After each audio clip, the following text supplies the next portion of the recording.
The scent of damp, suffocating earth clings to him still, 7 years later. It is in the leather of his clothes, the memory of his lungs, the marrow of his bones. He is Kael, the last surviving son of the true Alpha. He is the boy secretly prophesied to carry the bloodline of the golden-eyed king, and at 13 he was buried alive by his own pack. It was not the physical act that destroyed him. That, a loyal warrior named Darien managed to undo under the cloak of night. It was the absolute crushing isolation, the darkness that pressed down, whispering that he was forgotten, that he was a cursed mistake, that he deserved the dirt filling his mouth. He runs, he trains, he excels in every discipline Darien demands of him. He is 20 now, massive and lethal, forged into a weapon ready to reclaim his destiny. But the fear remains. The king wolf inside him is immense, a savage, powerful thing with eyes of ancient gold. When Kael finally came of age, the wolf tried to shift, but the terror was stronger. The beast only manifests in bursts of desperate, destructive rage, a silent, primal scream against the memory of the grave. His wolf is not a guardian. It is an explosion of pure, uncontrollable panic. Kael is a king without a kingdom, and a wolf without a mind. He is the Alpha King who cannot step into a shadow without the threat of collapsing into the trembling, dirt-stained boy who was left to die. His destiny demands he return home to a pack bleeding under the beta's tyrannical rule. But to seize his throne, Kael must first conquer the grave that lives inside him. He needs an anchor, a connection that can steady the beast and mend the boy. Can a quiet healer, haunted by the memory of her own failure to save him as a child, be the one to tame the savage king? This is the grave of the Alpha. Hello, my incredible pack. Welcome back to Lily's Heart Tales. I am so thrilled you're here today to start this epic journey with Kael. If you love stories of destiny, second chances, and ultimate underdog triumph, make sure you hit that like button, subscribe to the channel, and tap the notification bell so you don't miss a single step of Kael's road to healing and the crown. Let me know in the comments, where in the world are you tuning in from? We begin our story right now. Let's dive into Chapter 1. The Silver Crescent Pack should have been a place of strength, standing proud under the high mountain peaks. For centuries, the Alpha King line had ruled with wisdom and firmness, and their seat was a grand lodge built from riverstone and oak. But the lodge felt cold now. The air smelled of wood smoke and fear. Alpha Theron, Kael's father, had died 6 months prior, defending the border against a roaming band of territorial rogues. His death had ripped the heart out of the pack and left the mantle of leadership dangling precariously. Kael stood near the edge of the great hall, a small, unremarkable boy of 13. He looked nothing like the legends of his powerful ancestors. He was slight, quiet, and easily overlooked, clutching a smooth riverstone his father had given him, his only remaining comfort. The power vacuum had been filled not by the traditional heir, who had perished in the same border skirmish as the Alpha, but by the ruling council, led by Beta Torvin. Torvin was a man built like a granite slab, with a voice that cut like ice. He had the strength, but lacked the sight, the spiritual connection required of a true Alpha. Kael listened, trying to make sense of the droning voices. Torvin was addressing the pack assembled in the hall, his tone grim. 6 months we have grieved, Torvin boomed, his gaze sweeping over the silent wolves. 6 months we have endured instability. We must be practical. The king line is all but extinguished, and the prophecy that haunts us must be addressed. Murmurs rippled through the pack. The prophecy Torvin spoke of was the ancient oral tradition regarding the golden-eyed king, the one who would rise to unite all the territories, a lineage so pure its wolf form would possess eyes of shining gold. It was a promise of glory, but to the fearful and superstitious, it was a target. Torvin continued, pointing a thick, accusing finger toward Kael's corner. There is a child here, a final remnant, and yet this child possesses none of the signs of strength. He is weak, he is mute when he should speak, He is skittish when he should be brave. A sneering voice from the council added, "We have watched him. He doesn't even possess the dominant scent of his father. He is a flaw, a curse brought on by the enemies who knew the prophecy." The pack members, weary from fear and manipulated by the council's rhetoric, began to mutter agreement. Kael's grip tightened on the river stone until his knuckles were white. He knew he wasn't strong yet, but he knew what his father had told him, that true strength was quiet, like the slow growth of the mountain. It was then he saw Ayla. She was only a couple of years older than Kael, perhaps 15, working as an apprentice in the healer's circle near the back wall. She was small, but her eyes held a fierce light. As Torvin spoke, Ayla stepped forward, pushing past a fearful elder. "Beta Torvin," Ayla's voice was clear, if trembling slightly. "The boy is but a child. He mourns. He is not weak. He is young. The king blood runs pure in him. To judge him now is a terrible betrayal of the Alpha's memory." Torvin's face hardened. He took a single heavy step toward her, forcing the pack to flinch back. "Silence, healer," Torvin growled, his voice dropping to a dangerous rumble. "You speak of betrayal? The prophecy says the golden-eyed king will be born from the Alpha line. It does not say he will survive infancy. This boy is a danger to the entire pack. He is a beacon for our enemies. He is a cursed runt." He turned back to the pack, gesturing dismissively at the retreating Ayla. "We have our new truth. This boy is not a king. He is a sacrifice. The curse ends today." Torvin pointed directly at Kael. "The council has ruled. For the safety of the Silver Crescent pack, the runt is sentenced. He must be returned to the earth." The world narrowed to a cold roar in Kael's ears. The stone slipped from his numb fingers and clattered onto the floor. The sentence was not exile. It was death. The great hall fell into a stunned silence, broken only by the scrape of the beta and his council dragging Kael toward the rear exit. Kael did not struggle. The shock had turned his small body rigid, his eyes wide and unblinking. Ayla, pinned back by the panicked retreat of the other healers, watched in mute horror. Her initial courage was drowned in a wave of powerlessness. She saw the true, desperate fear in Kael's eyes, the kind that broke the spirit. As he was pulled past her, Ayla's jaw clenched, memorizing the injustice, the sight of the helpless boy. She knew she should fight, scream, do something, but the sheer organized tyranny of Torvin's council locked her feet to the stone floor. She carried that failure like a fresh burn. Outside, a single silent witness stood in the shadow of the weapon shed. This was Darian, a seasoned warrior and a beta-ranked officer, though not part of Torvin's corrupt inner circle. Darian had served Alpha Theron faithfully for decades. He hadn't loved Kael's father merely as a leader. He had loved him as a brother, and he had promised the dying Alpha he would guard the boy. Darian watched the council drag Kael deep into the forest, toward the forbidden perimeter where the earth was soft and shadowed by ancient pines. A brutal knot tightened in Darian's stomach. "Confront them now, Darian," his wolf urged. "You are strong enough." But Darian saw the trap. Torvin had 5 loyal, powerful wolves surrounding Kael. To challenge them now meant a bloody, chaotic skirmish with no guarantee of saving the boy and certain death for himself. If he died, Kael would have no one left. Darian forced himself to stand still, blending into the deeper gloom, his gaze fixed on the council's movements.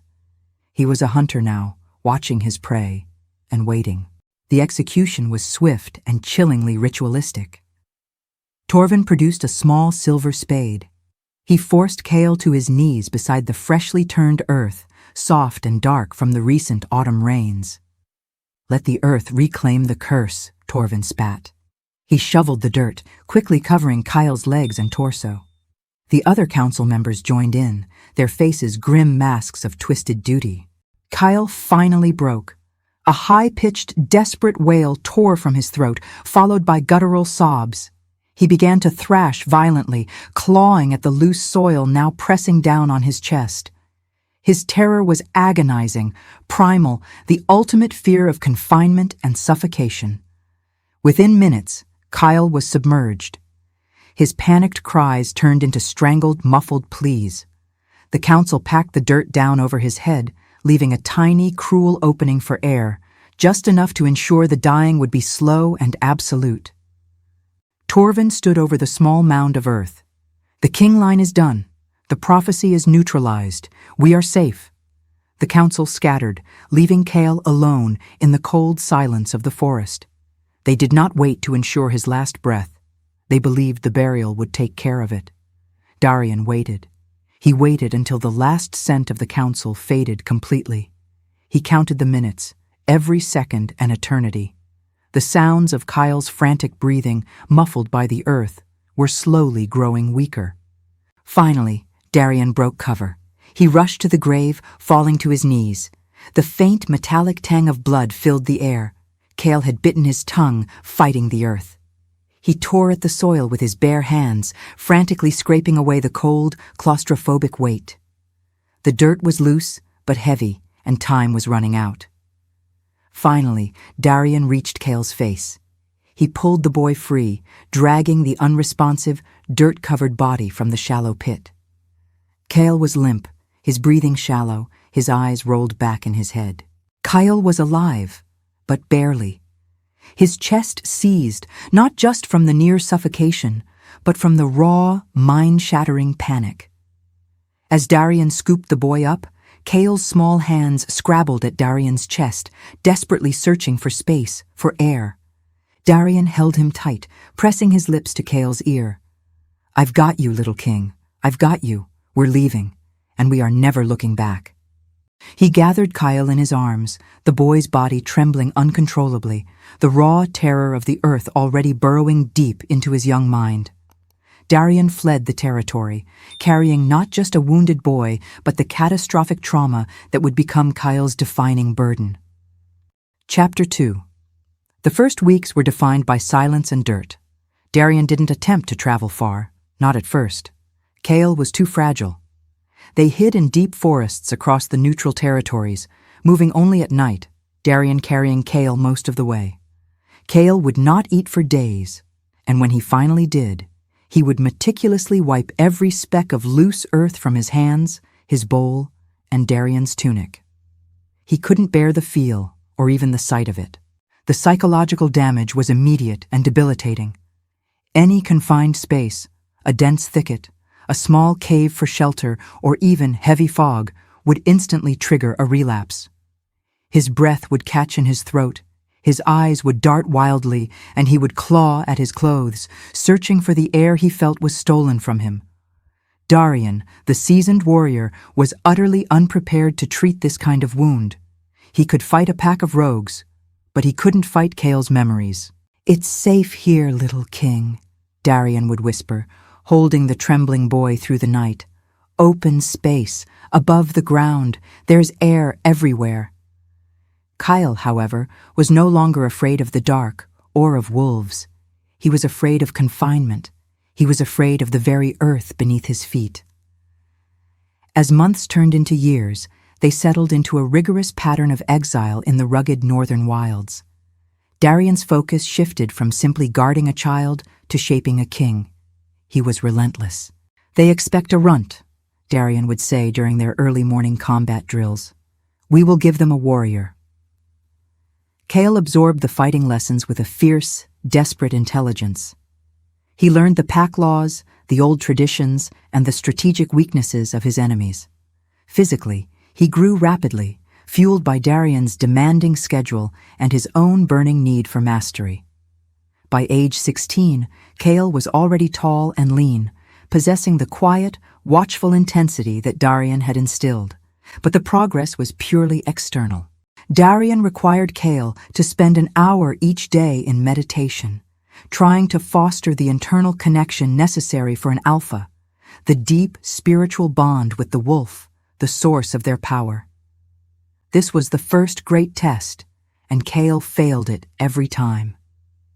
Darien tried leading him to a small, protected grove. Kael would immediately tense up. Darien tried using an isolated, open cliff edge. Kael would shake. He could not calm his mind, because the moment he closed his eyes, the sensory memory of the grave rushed back, the smell of pine roots and wet dirt, the pressure on his chest, the muffled sound of his own screams. One evening, Darien, frustrated, pushed too hard. He blocked the entrance to their small shelter with a heavy log to keep the night wind out. Kael saw the enclosure, saw the temporary wall, and instantly the old panic flared. His eyes went wide and unfocused. He slammed his body against the log, hyperventilating, his hands tearing at the obstruction like a wild animal trying to escape a trap. Darien grabbed him, pinning Kael's arms to stop him from hurting himself. "Kael, stop! It's just wood! We are safe!" Kael was no longer the small boy Darien had saved. His strength was rising, and the terror had lent him a shocking, desperate power. He fought Darien with a savage fury, his primal desire for open air overriding all sense and training. As the struggle peaked, something happened. A flicker. For a split second, Kael's blue human eyes flashed to a brilliant, shocking gold. The air around them grew heavy, charged with immense, untamed power. It wasn't a shift. It was a violent leak of the King Wolf's raw essence, driven by trauma, not control. Darien was thrown back. The burst faded instantly, leaving Kael exhausted, shaking and sobbing on the ground, but alive.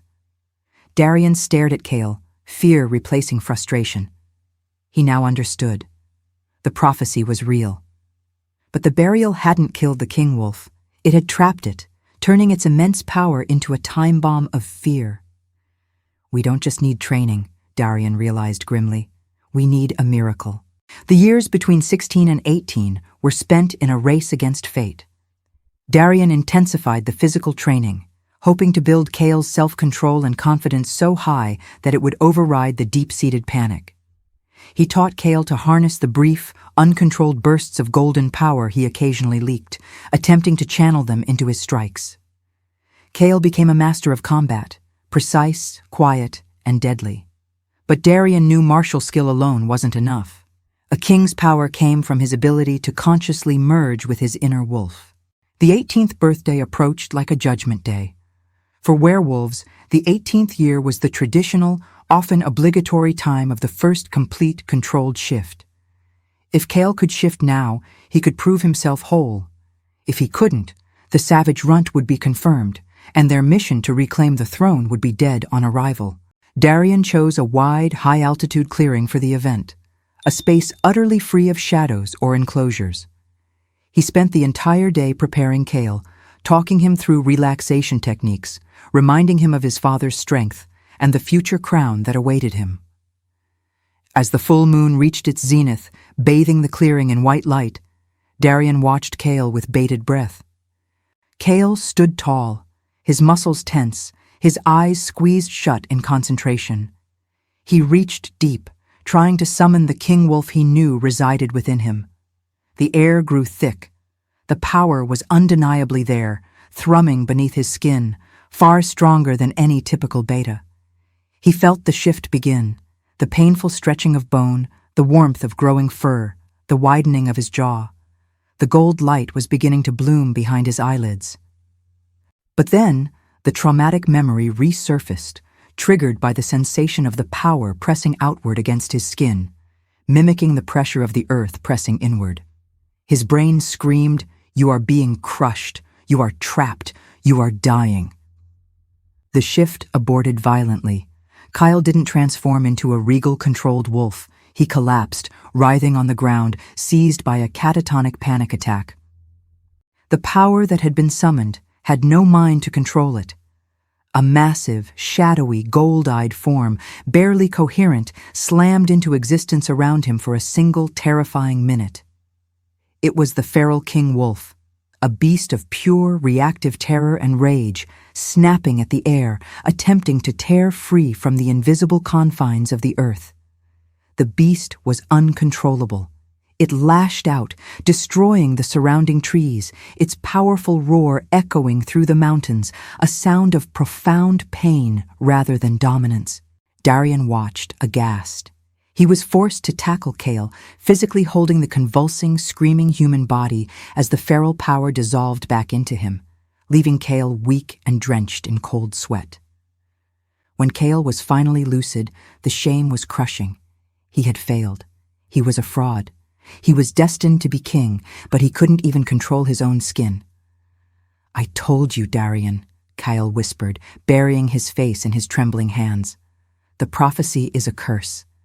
The burial took the alpha out of me." Darian felt the icy grip of despair. 7 years of unwavering loyalty, 7 years of grueling work, all for a king who was structurally broken. He knew their time was running out. Torvin's pack would soon be strong enough to pose a major threat, and Kael's failure to fully shift meant they were vulnerable. They had one last chance. They had to return home, expose Torvin, and then, somehow, find the anchor promised by the ancient texts, the specific person who could stabilize Kael's mind and save the king wolf before the feral panic consumed them both. The true battle was not for the crown, but for Kael's sanity. Chapter 3. 2 years of gnawing frustration passed. Kael and Darian lived in a self-imposed purgatory, constantly migrating, knowing their window was closing. Kael had settled into a sullen, quiet fury. He perfected his suppression techniques, locking the golden-eyed power so far down that he rarely experienced the feral leaks anymore. He looked like an alpha, acted like a warrior, but he was hollow. Then came the 20th birthday. It was just another miserable, cold evening in a hidden valley. The full moon was bright, but Kael refused to acknowledge it. He was done with tests, done with failure. They were ambushed, not by Torvin's pack, but by a trio of vicious, hungry rogues far stronger than they looked. They were skilled, coordinated, and driven by bloodlust. Darian, caught protecting the camp, was immediately outnumbered. He fought with the desperate courage of a warrior shielding his king, but he took a brutal deep wound to his side, a wound that immediately impaired his mobility. Kael saw Darian fall, the heavy scent of his protector's blood filling the air. This was not a test. It was raw, unscripted survival. The threat was external, tangible, and immediate. The first rogue lunged for Darian's exposed throat. For Kael, the panic reaction was overridden by a tsunami of protective rage. He didn't think about the dirt or the chest pressure.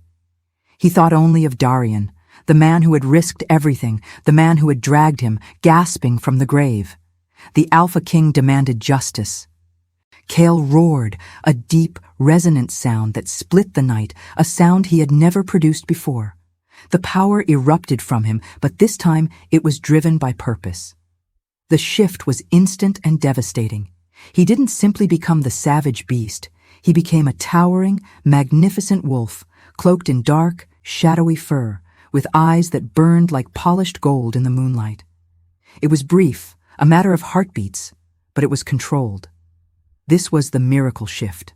The Alpha King's scent hit the rogues like a physical blow, snapping their focus away from Darian. Kael moved with the terrifying speed and brutal economy of a born ruler. He took down the 3 rogues in less than 30 seconds, not with feral chaos, but with strategic precision. Just as quickly as it began, the power receded. Kael dropped back to his human form, breathless, his body aching, but his mind lucid. He had shifted. He had commanded. He had protected. He rushed to Darian's side, applying pressure to the deep gash. "You did it, Kael," Darian gasped, his voice thin but ringing with triumph. "The king is whole." But Kael knew the truth. His mind was clear only because the emotional trigger had been Darian, his protector.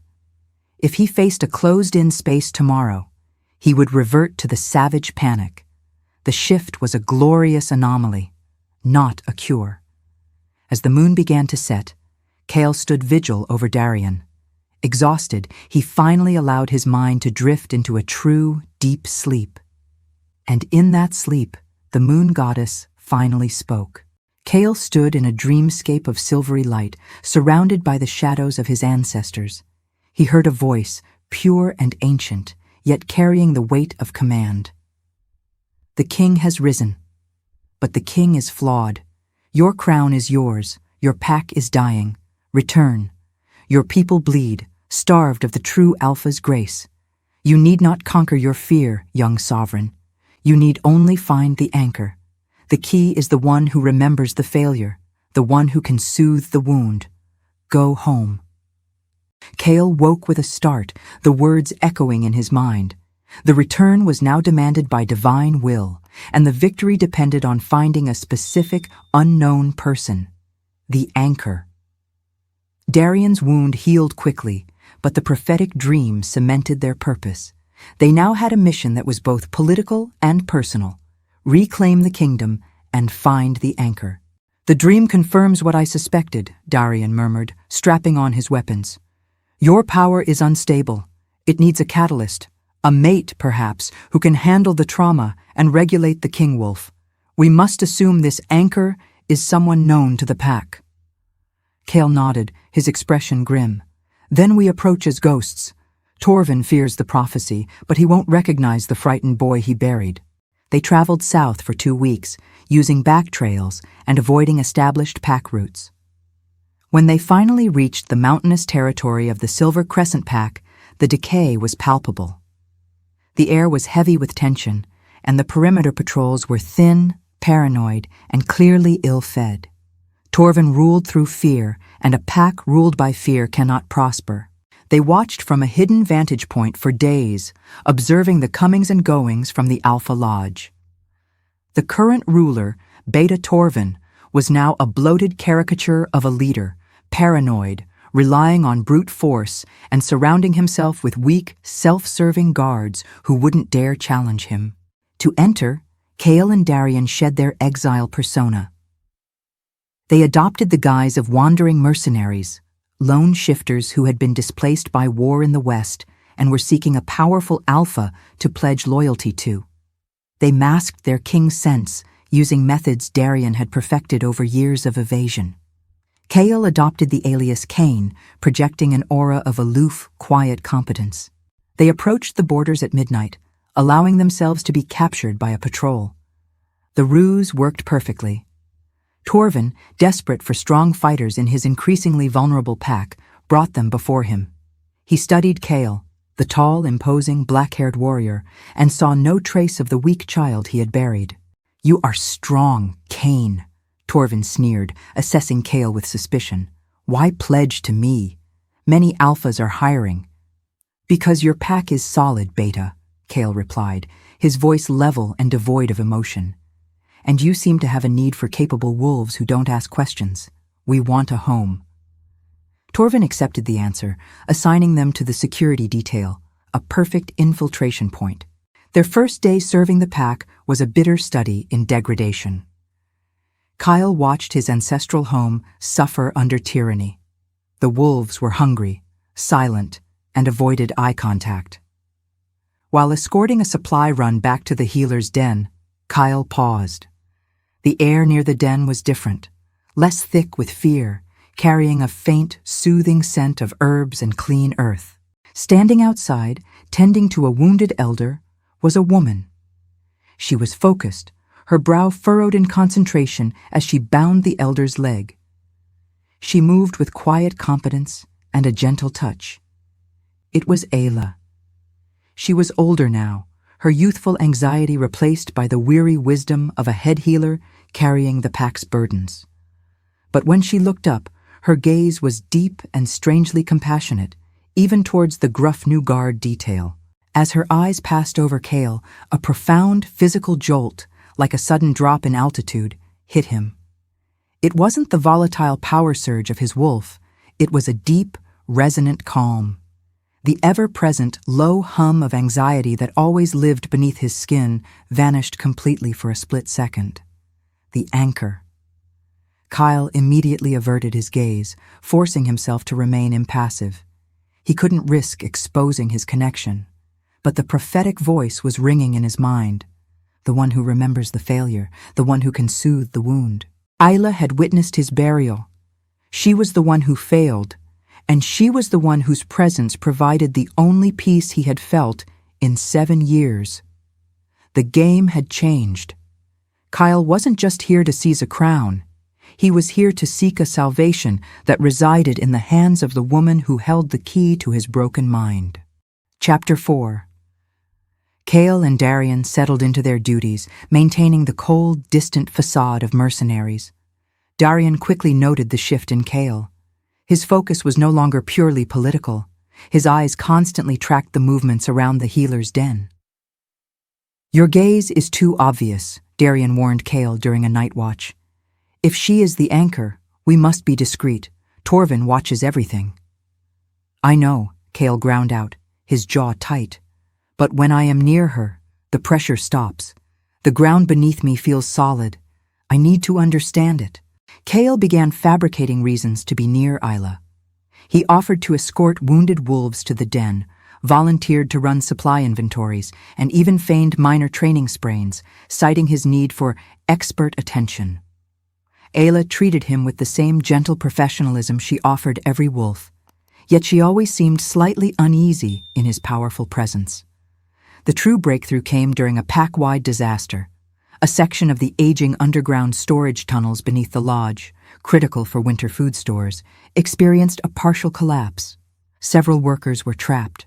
Torvin, naturally, ordered Kael and Darian to lead the rescue efforts, knowing their physical strength was necessary. Kael had no choice but to enter the cramped, unstable tunnels. The moment he stepped into the subterranean darkness, the walls closing in around him, the air thick with disturbed earth and concrete dust, the familiar terror struck. It wasn't a flicker. It was a full-blown physical seizure of his mind. His breathing became erratic, his limbs locked, and the muffled screams of his 13-year-old self echoed in his ears. The golden light threatened to surge from his eyes, signaling the immediate onset of the feral panic. He leaned heavily against the tunnel wall, desperately trying to lock the beast down. He was failing. Outside, the triage point was chaos. Ayla, tending to the workers pulled from the rubble, worked swiftly and efficiently.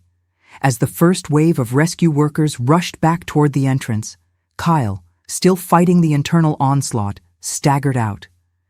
He was bent double, hands clawing at his tunic, his face slick with cold sweat, projecting a raw, desperate energy that unnerved the nearby wolves. Ayla, rushing past him to reach a severely bleeding victim, didn't see him clearly. She simply reached out a steadying hand to push past the large man blocking her path. Her cool, soft palm connected briefly with the bare skin of Kael's wrist. The effect was instantaneous. It was not a jolt of power. It was the sudden, overwhelming sensation of gravity and peace.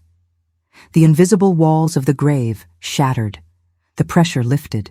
The chaos in his mind snapped into a coherent, controlled stillness. Kael straightened up, gasping, but the panic was gone. He looked down at his wrist where her touch had lingered, then up at Ayla, who was already focused on her patient, oblivious to the miracle she had just performed. He felt the deep, biological certainty of the mate bond, but it was overlaid with something more crucial. She was his regulation, the anchor. That night, Kael couldn't sleep. He knew now. His recovery was not about fighting the trauma alone. It was about accepting this unique bond. He needed her touch to function. The next day, Kael approached the healer's den alone, no pretense of a fake injury. He found Ayla sorting herbs. He spoke, his voice low and intense, the alias forgotten. "Healer Ayla, I need your help. This is not about a physical wound." Ayla looked up, her fatigue momentarily giving way to concern at the raw intensity in his gold-flecked eyes. "What is it, Kael?" she asked gently. "Your shoulder seems fine." Kael closed the door, cutting them off from the bustling den. He took a calculated risk, stepping close, allowing his powerful presence to momentarily enclose her space. As the claustrophobia instantly began to seize his mind, he felt the telltale rush of panic. "I suffer from the dark fear," Kael confessed, his eyes wide. "A terror of small spaces. And when it comes, I lose myself." He paused, watching her face. "But when you touch me, it stops. Completely." Ayla watched him, her healer's instinct warring with deep, unfamiliar caution.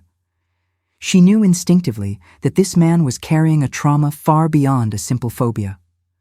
"That is impossible," she murmured, but her eyes held a flicker of recognition, a memory of the terrified boy, trapped and alone. Kael took a desperate step closer, deliberately cornering himself near the wall. His breathing hitched, the golden light of the savage wolf threatening to break through. "Healer," Kael urged, his voice tight with control. "Touch me, please." Ayla hesitated, caught between her professional duty and the sheer intensity of the powerful warrior standing before her. She saw the genuine distress in his eyes, the flicker of something ancient and wild beneath the control.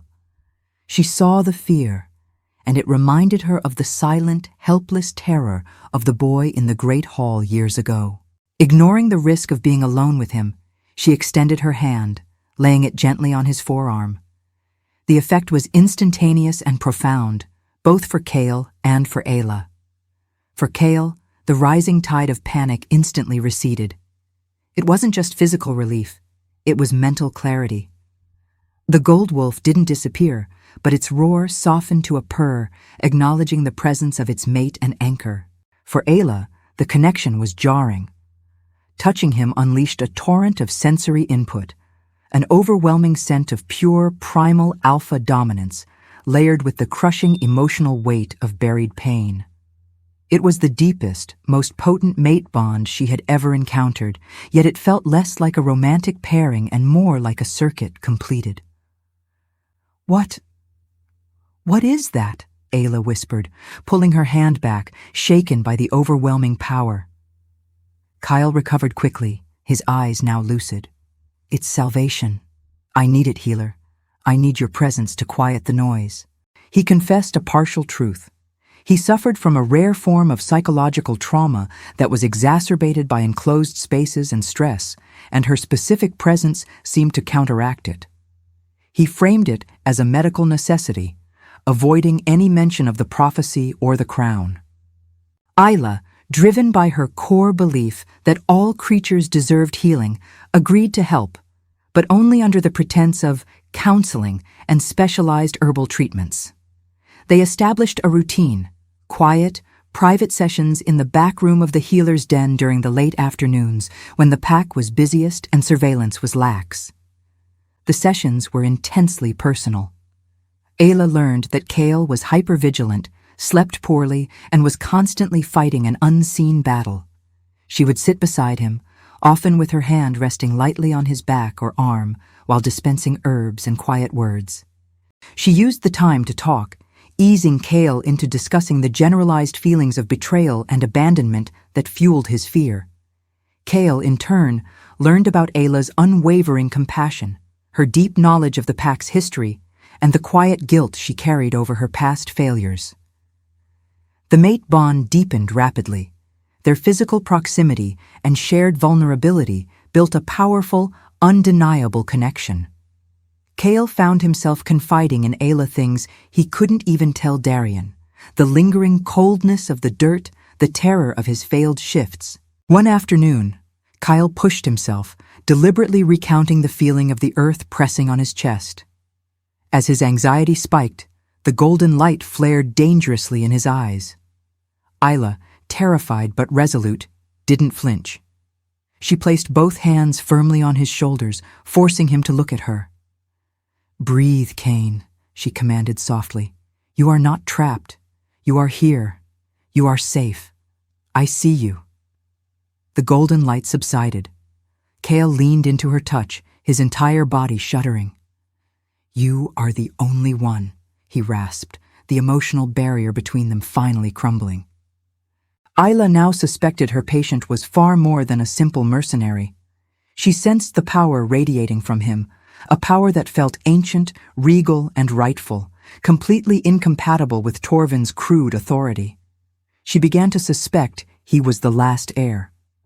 And she realized that her connection to him was not just healing. It was love, and it was destiny. Meanwhile, Darian, patrolling the perimeter, noticed the change in Kael's demeanor, the easing of tension, the improved sleep.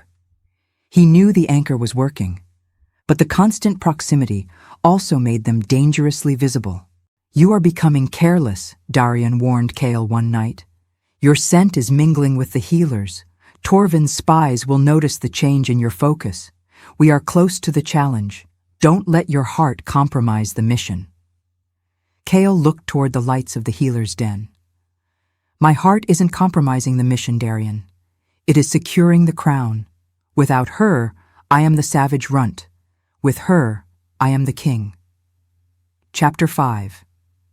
The atmosphere in the Alpha Lodge had grown heavy and brittle. Torvin, the ruling beta, was a paranoid and insecure tyrant. He had noticed the subtle shifts in the pack dynamic, the small pockets of hope among the wolves, and the surprising competence of the new mercenary, Kael. More damningly, he noticed the healer. Torvin had little respect for Ayla, viewing her solely as a necessary service provider. But he was aware of her unique authority and the calming influence she had over the pack's unrest.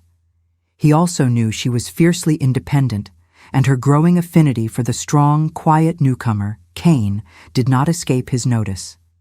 One of Torvin's most sycophantic guards, a sniveling wolf named Garth, reported the unusual duration and regularity of Kael's counseling sessions with the head healer. "It is not right, Beta," Garth whined. "Healer Ayla spends more time with that outsider than with your own injured warriors. There is a deep bond there." Torvin was instantly suspicious. He didn't care about mate bonds, but he cared deeply about power transference. He ordered Garth to search the small private area Darian and Kael used for sleeping when they were off duty. They found little of value. Darian was too meticulous, but Garth's eye caught a faint, almost invisible mark hidden beneath Kael's left shoulder blade. It was a partially faded, crescent-shaped scar, just the size and shape of a mark often used to identify high-born heirs in the old traditions. Garth brought the description back to Torvin. Torvin felt a cold spike of recognition. He vividly remembered having to clean the blood off the spade after the burial and the frantic clawing resistance of the boy. Kael was small, but the burial had been rough.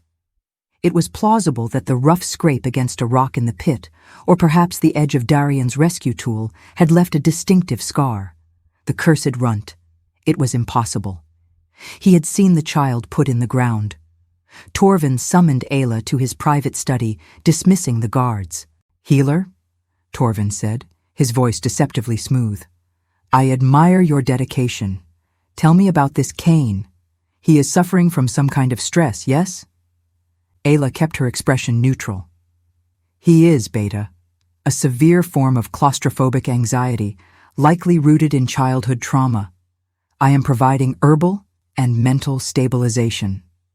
"Trauma," Torvin mused, leaning forward heavily. "Did he ever tell you what trauma exactly? What kind of dark place he survived?" Ayla felt the trap closing. "He speaks in general terms of loss and abandonment. Nothing specific, Beta." Torvin's eyes narrowed, his voice dropping to a gravelly threat. "I am not asking as your leader, healer. I am asking as the one who controls the lives of every wolf in this hall. I think Kael is a very well-trained shadow. I think he is not who he says he is. And I think you know the truth." He pushed a map across the desk, pointing to a small, isolated area in the deep forest, the location of the old sealed-off mining cave, a space known for its suffocating tightness and perpetual damp. "If you know the truth and you are protecting a spy, you will join him in a very unpleasant, permanent confinement. But if you tell me what you know, I will offer you a great honor in my new regime." Ayla looked at the map and then at Torvin's cold, calculating eyes. She didn't need to be told Kael was the boy she had failed. She knew it, deep in her soul, confirmed by the ancient power that calmed his raging wolf. She was looking at the man who had ordered his execution. Her voice was steady, driven by a new resolve, the resolve of a woman protecting not just an alpha, but her mate. I know only that Kael is a strong, loyal warrior who seeks stability, Beta. If you move against him without proof, you will lose a valuable asset. Torvin smiled, a cruel, satisfied look. I have all the proof I need, healer. Your fierce defense is proof enough, and now I know his weakness. He stood, signaling the end of the meeting. Go, Ayla, continue your important work, but do not wander off. We need our head healer close by. Torvin had the confirmation he needed. He wouldn't risk a direct public challenge now, not with Kael's observed fighting skill. He would strike at the core of Kael's instability, the trauma, and the woman who anchored it. The very next morning, the trap was sprung with chilling precision. Kael and Darian were assigned to a mission far from the central lodge, a deliberate ploy to isolate them. When they returned late in the afternoon, the tension in the pack was suffocating. Wolves clustered in small groups, whispering nervously. Darian noticed immediately that the healer's den was dark and unnaturally quiet. "Where is Ayla?" he demanded of a passing pack member. The wolf, terrified, only stammered, The beta took her." A cold dread washed over Kael, instantly replacing his fatigue. He knew exactly what Torvin had done. The beta hadn't just taken a hostage, he had neutralized Kael's only source of sanity. They raced to the Alpha Lodge, confronting Torvin in the Great Hall. The beta was flanked by his 5 most loyal, heavily armed council members. "Where is the healer?" Kael demanded, his voice shaking with restrained power. The golden light was practically shimmering behind his human eyes. Torvin merely smirked. "Ah, Kael, such passion for a stranger. She is where all spies should be, reacquainting herself with the earth." Torvin produced a small, leather-bound scroll, tossing it disdainfully at Kael's feet. "She is locked in the old, sealed Whispering Cave on the East Ridge. It's tight, deep, and perfectly dark. The air grows thin down there. I imagine the head healer won't last long in that deep, lonely space." Torvin watched Kael intently, looking for the telltale signs of the panic attack. He wanted the mercenary to break down, proving the rumors of his instability. Kael's mind was instantly flooded with the terror of his own burial. His breath hitched, his knees threatened to buckle, and the savage wolf clawed furiously at the walls of his control. Torvin had struck the core of his trauma. But the fear of losing Ayla was a sharper pain than his own claustrophobia. He fought the panic down, using sheer desperate will, finding strength in the thought of her gentle touch. Kael looked up, the mercenary disguise vanishing completely. His eyes burned, and for the first time, the full, raw scent of the golden-eyed King Alpha flooded the great hall. "You fear the king's prophecy, Torvin," Kael stated, his voice now deep and commanding, silencing every wolf in the room. "You murdered a 13-year-old child to stop it. Yet, here I stand." He ripped his tunic away, exposing the faint, crescent-shaped scar on his shoulder. "I am Kael, son of Theron, the boy you failed to bury deep enough." The revelation tore through the assembled pack. Whispers exploded, shock, awe, and desperate hope replacing years of stifled fear. Torvin was momentarily stunned, but quickly recovered, roaring with maniacal laughter. "You return, you fool! You return to your grave! You are a cursed failure who can't even stand up straight without your whore of a healer!" Kael ignored the insult. He stepped forward, radiating cold, sovereign authority. "I invoke the sacred law of challenge. I challenge you, Beta Torvin, for the title of Alpha King. We fight at midnight in the clearing of the old execution grounds by right of blood and by the will of the moon goddess." Torvin accepted immediately, his relief palpable. He didn't fear the golden-eyed prophecy. He feared the stability of a healthy ruler. He knew Kael was crippled by the terror of confinement. If he could trigger that trauma during the duel, Kael would devolve into the feral, mindless beast, proving himself unworthy to the pack before Torvin struck the final blow. "The challenge is accepted, runt," Torvin hissed. "But your healer stays where she is. If you die, she dies. If you flee, she dies. Your fear is her cage." Darian stepped forward, his hand resting on the hilt of his blade, his face etched with grim determination. "We prepare for war, my king. Tonight, the earth will yield the crown." Kael looked at Darien, then back at the terrified wolves of his pack. He knew the duel would be a battle against Torvin, but the real enemy was the dirt and the dark memory waiting to swallow him whole. His only hope lay in the one person currently trapped in his greatest nightmare. Chapter 6.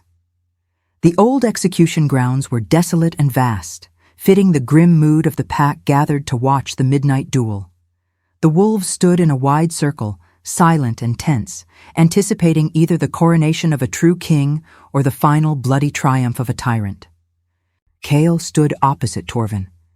He was clad only in simple leather trousers, his body honed by years of exile and training. He looked every inch the powerful alpha, but the gold in his eyes was muted, flickering with a terrifying undercurrent of dread. Darien stood at the perimeter, his expression a mask of strained loyalty, ready to intervene if Kael's trauma overcame him. Torvin, meanwhile, was confident. He didn't rely on raw strength. He relied on psychological warfare. The duel began with a roar from Torvin. The beta was a brute, relying on massive, sweeping attacks. Kael was a dancer, precise, fast, and tactical, using his speed to tire the heavy-set beta. Kael's tactics worked. He landed several punishing blows, drawing gasps of approval from the pack. Torvin was staggered, his rage building. "You are just as weak as your father, boy," Torvin taunted, his voice echoing. "A pretty fighter, but you lack the true alpha's heart. You rely on that witch, the healer, to hold your pieces together." The taunts had no effect. Kael was focused on the fight. Torvin, desperate, abandoned conventional attacks. He shifted tactics, using earth manipulation, a technique rarely seen but potent, to disrupt the ground. With a grunt of effort, Torvin lashed out, not at Kael, but at the earth. He kicked up a cloud of blinding dirt and, using his wolf strength, destabilized the soil, causing a heavy mound of packed mud and rock to suddenly collapse inward. The debris didn't hit Kael directly, but it trapped his left foot and leg, burying them instantly under several 100 pounds of loose, suffocating earth. The physical pain was nothing. The psychological impact was immediate and total. The sudden pressure on his limb, the smell of freshly turned dirt, and the feeling of being pinned, it slammed Kael back into the shallow grave of his childhood. The arena vanished. Torvin's voice was muffled. All Kael heard was the roar of his younger self, trapped beneath the soil. Kael screamed, a raw, inhuman sound of terror, collapsing entirely into the panic attack. He wasn't the powerful mercenary Cain. He was the terrified, 13-year-old runt. The golden-eyed wolf surged forward, but without Kael's mind to guide it. The shift was feral. Kael's form exploded, becoming the monstrous, unstable beast Darien had seen at age 18, huge, shadowy, and utterly devoid of reason. Its gold eyes were wild, unseeing, focused on nothing but the desperate need to escape the surrounding earth. The feral wolf began to tear at the ground, then turned its blind, chaotic rage on the nearest perceived threat: the pack. The pack members screamed and scattered. Darien stepped forward, drawing his knife, knowing he might have to kill his king to save the pack. Torvin laughed, a victorious, chilling sound. "There, the proof! He is a savage, a mad beast. He is unfit to rule." Torvin raised his hand, preparing the final, neutralizing strike against the feral, broken alpha. Kael was defeated, not by Torvin's skill, but by the trauma of the grave. Torvin raised his hand, gathering his power to strike the paralyzed feral wolf. Victory was within his grasp. Just as Torvin moved, a commotion erupted at the perimeter. The pack members parted, and Ayla burst into the clearing. Her face was smudged with dirt, her clothes torn, but her eyes held a fierce, desperate resolve. She had managed to break out of the stifling, pitch-black confines of the Whispering Cave, driven by the knowledge that her king was facing his doom because of her absence. Torvin roared in fury. "Stop her!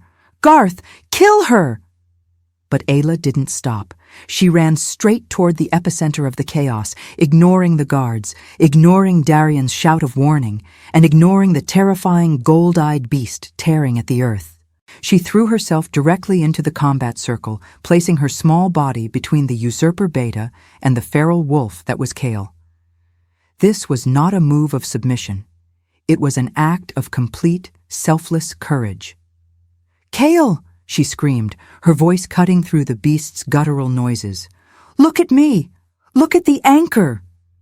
The feral wolf paused, its head snapping toward her. The golden eyes, normally blind with panic, registered her presence. The beast recognized the scent of the mate, the source of its only peace. It hesitated, torn between the instinct to destroy and the deep, intrinsic need to be calm. Ayla didn't hesitate. She stepped forward and pressed her entire body against the hulking, shadow-clad flank of the feral beast, wrapping her arms around his massive neck. She put her mouth near his ear, pouring her strength, her love, and her desperation into the bond. "I see you," she whispered, her voice thick with tears. "I see the boy in the dirt, and I see the king. I failed you once, Kael, but I will not fail you again. You are not trapped. You are loved. Let go of the dirt." The effect was cataclysmic. A wave of stabilizing, loving energy surged from Ayla into the fractured mind of the king wolf. Kael's mind was forced to confront the truth. He was not alone in the grave anymore. He was held. He was anchored. The feral wolf shuddered violently. The image of the grave receded, swallowed by the immediate, overwhelming presence of Ayla's touch. The savage rage dissolved, replaced by a devastating surge of controlled, brilliant power. The king wolf shifted. The shadowy, chaotic form condensed and solidified, growing larger and more magnificent than any wolf the pack had ever witnessed. He remained in his golden-eyed wolf form, stable, massive, and radiating absolute sovereign authority. He pulled his buried leg free without effort. This was the healed king. Torvin was paralyzed, watching his ultimate weapon, Kael's trauma, turn into his ultimate power. The golden-eyed king did not hesitate. He moved with the focused, terrible grace of justice. He charged Torvin, not with blind rage, but with the full force of a justified ruler reclaiming his throne. The ensuing battle was brief. Kael used his supreme strength and the authority of his shift to completely dominate the usurper. He did not kill Torvin, but in the final, brutal move, he broke the Beta's will and rendered him powerless before the entire pack. The golden wolf turned its gaze, now clear, intelligent, and fiercely protective, back to Ayla, nudging her gently with its powerful muzzle. Ayla, weak with relief, smiled and rested her forehead against his massive head. The pack witnessed the king, not in triumph over his enemy, but in submission to his mate. Minutes later, Kael stood, fully human again, wearing the regal authority that had been denied him for 7 years. He stood beside the grateful, weeping Ayla. Darian stepped forward, pride finally replacing the worry in his eyes. He knelt instantly, followed by all the wolves who had been silent witnesses to the tyrannical rule and Kael's miraculous rise. "All hail Alpha King Kael," Darian proclaimed, his voice thick with emotion. Kael looked down at the kneeling pack, then into Ayla's eyes, his true foundation. He didn't just win the crown, he earned his sanity. The Epilogue, 1 year later. Age 21. The Silver Crescent pack flourished. A year had passed since the night the earth yielded its true king, and the changes were visible everywhere. The fear was gone, replaced by a tangible, buzzing energy of hope. Food stores were abundant, the borders were secure under Darian's meticulous command, and justice was firm yet fair. Alpha King Kael sat beside the massive riverstone fireplace in the restored Alpha Lodge, reviewing scrolls of border treaties. He was 21 now, his authority undisputed, his bearing steady and confident. He was every bit the king the prophecy had foretold. The memory of the grave, however, was not erased. Kael still possessed a cautious awareness of enclosed spaces. He never lingered in the cellars and always preferred to sleep with the windows open, regardless of the chill. The trauma was a scar, not an open wound, and the golden-eyed wolf, now fully integrated and stable, was a constant, powerful presence, ready to shift with conscious control. The key to his peace was the woman sitting across from him, his queen and anchor, Ayla. Ayla, no longer just the head healer, sat mending a banner, humming softly. The title Queen felt secondary to Anchor, the name the pack now secretly used to refer to her, the essential stabilizing force in Kael's life. Their bond was absolute. Kael had given Ayla full authority over the well-being of the pack, recognizing that compassion was as necessary to rule as strength. They were mated in a ceremony that emphasized stability and devotion over mere physical dominance, cementing her role as the guardian of his mind. Kael often watched her, marveling at the strength that allowed her to face his trauma head-on. He knew that without her touch, without her courageous decision to confront the feral wolf in that dark moment of panic, he would be either dead or eternally feral. The Northern Territories have agreed to the king's tax laws, Kael noted, setting down the scroll. The pack is stronger than it has been in a generation. Ayla smiled, looking up at him. Because the heart of the pack is healthy, Kael. You lead with justice, not fear, and you don't hide your scars. She stood and walked to him, placing her hands on the solid planes of his chest.